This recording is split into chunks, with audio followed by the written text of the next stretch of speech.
जरा सोचिए, जहां पहले 100 किलोमीटर की दूरी तय करने में 2.5 से 3 घंटे लगते थे, अब वही दूरी मात्र 90 मिनट में पूरी हो जाए।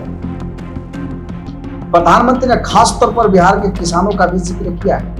उन्होंने कहा कि नहर और जल जीवन मिशन जैसी योजनाएं बिहार के गांव में कृषि क्रांति ला रही है। चूंकि बिहार एक जो राज्य है वो कृषि प्रधान राज्य है और यहाँ पर कृषि पर ही निर्भरता ज्यादा है, तो ऐसे में प्रधानमंत्री ने कहा कि बिहार की धरती उपजाऊ। नमस्कार, मैं दीपक विशाल और आप देख रहे हैं द बिग न्यूज 9। और आज की सबसे बड़ी और बिहार के लिए बेहद अहम खबर लेकर हम हाजिर हैं। प्रधानमंत्री नरेंद्र मोदी ने बिहार को दी एक बड़ी सौगात। 7200 करोड़ रुपए से अधिक की 30 से भी ज्यादा विकास परियोजनाओं का उद्घाटन और शिलान्यास करते हुए उन्होंने यह साफ कर दिया कि विकास ही उनकी सरकार का असली एजेंडा है। इन परियोजनाओं को असर सिर्फ वर्तमान पर ही नहीं बल्कि बिहार के आने वाले दशकों के भविष्य पर भी पड़ेगा। आज के इस स्पेशल कवरेज में हम जानेंगे कि किन योजनाओं का उद्घाटन हुआ है और इन योजनाओं से किन किन लोगों को लाभ मिलेगा और किस तरह की होगी पूरी व्यवस्था है। तो उनमें सबसे पहले हम आपको बता देते हैं कि क्या मिलेगा बिहार को और पीएम मोदी ने अपने संबोधन में क्या क्या कहा है।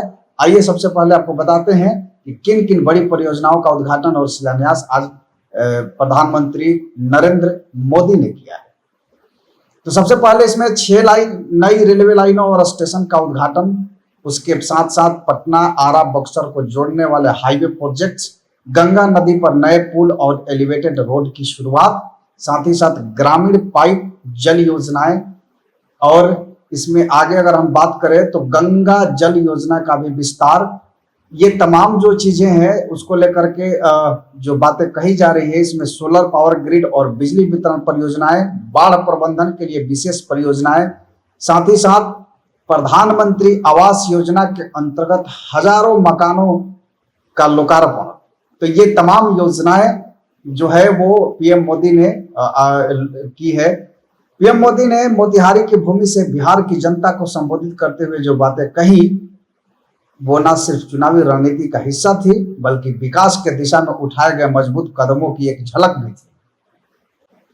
बिहार की कनेक्टिविटी की बात करें तो आज जिन जगहों पर राजमार्गों और रेलवे प्रोजेक्ट का उद्घाटन हुआ है उसको हम अगर ऐसे देखें कि उनका सीधा असर जो होता है वो आर्थिक गतिविधियों पर भी पड़ेगा, क्योंकि कहीं ना कहीं जिस तरह से सड़कें सुगम होती है, रेल मार्ग सुगम होता है तो यातायात में सुविधाएं होती है, ट्रांसपोर्टेशन की चीजें बढ़ती है और उससे बहुत सारी आर्थिक गतिविधियां भी बढ़ती है।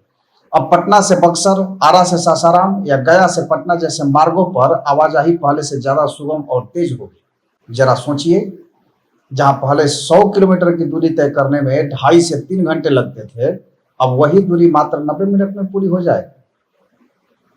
प्रधानमंत्री ने खास तौर पर बिहार के किसानों का भी जिक्र किया है। उन्होंने कहा कि नहर और जल जीवन मिशन जैसी योजनाएं बिहार के गांव में कृषि क्रांति ला रही है। चूंकि बिहार एक जो राज्य है वो कृषि प्रधान राज्य है और यहाँ पर कृषि पर ही निर्भरता ज्यादा है, तो ऐसे में प्रधानमंत्री ने कहा कि बिहार की धरती उपजाऊ है, किसान मेहनती हैं, अब उन्हें सिर्फ सही सिंचाई और बाजार की जरूरत है जिसे हम सुनिश्चित कर रहे हैं।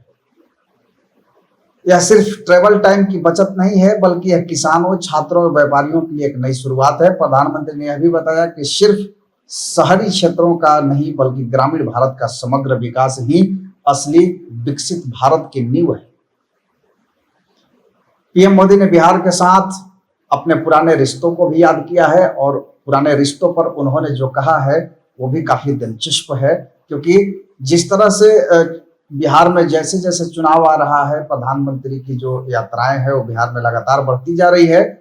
उसी को लेकर के बिहार से उन्होंने अपने रिश्ते को याद करा और कहा कि बिहार मेरे लिए सिर्फ एक राज्य नहीं बल्कि मेरी भावनाओं का केंद्र है। यहीं से मुझे जन समर्थन मिला और यहीं की धरती ने मुझे सिखाया कि सेवा क्या होती है। प्रधानमंत्री मोदी के इस दौरे को 2025 के बिहार विधानसभा चुनाव और 2029 के लोकसभा चुनाव की दृष्टि से भी अहम माना जा रहा है। राजनीतिक विश्लेषकों के मुताबिक यह दौरा सिर्फ योजनाओं का उद्घाटन नहीं बल्कि एक मजबूत राजनीतिक संदेश भी है कि केंद्र सरकार बिहार को लेकर गंभीर है, लेकिन सवाल ये भी है कि क्या ये सभी योजनाएं जो है ये कब पूरी होंगी?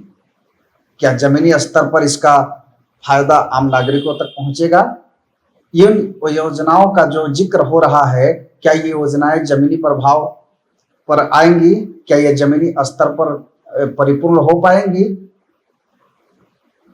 चूंकि नौकरशाही जिस तरह से काम करते हैं, उनको लेकर के इन तमाम योजनाओं को सही करने के लिए चुस्ती से काम करना पड़ेगा और स्थानीय प्रशासन भी जवाबदेही हो।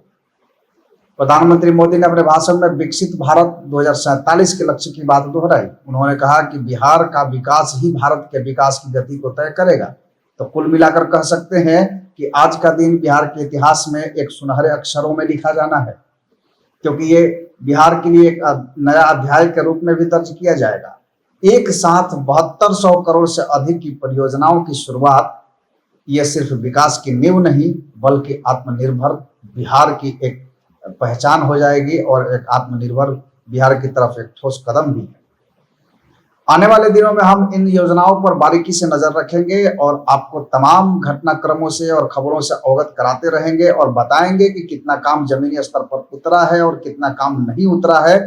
तो ये प्रधानमंत्री का तमाम जो आज का एजेंडा रहा है उसको हमने रखा है। अब उनके भाषण को जरा विस्तार से समझते हैं और देखना चाहते हैं कि क्या कुछ कह रहे हैं प्रधानमंत्री नरेंद्र मोदी।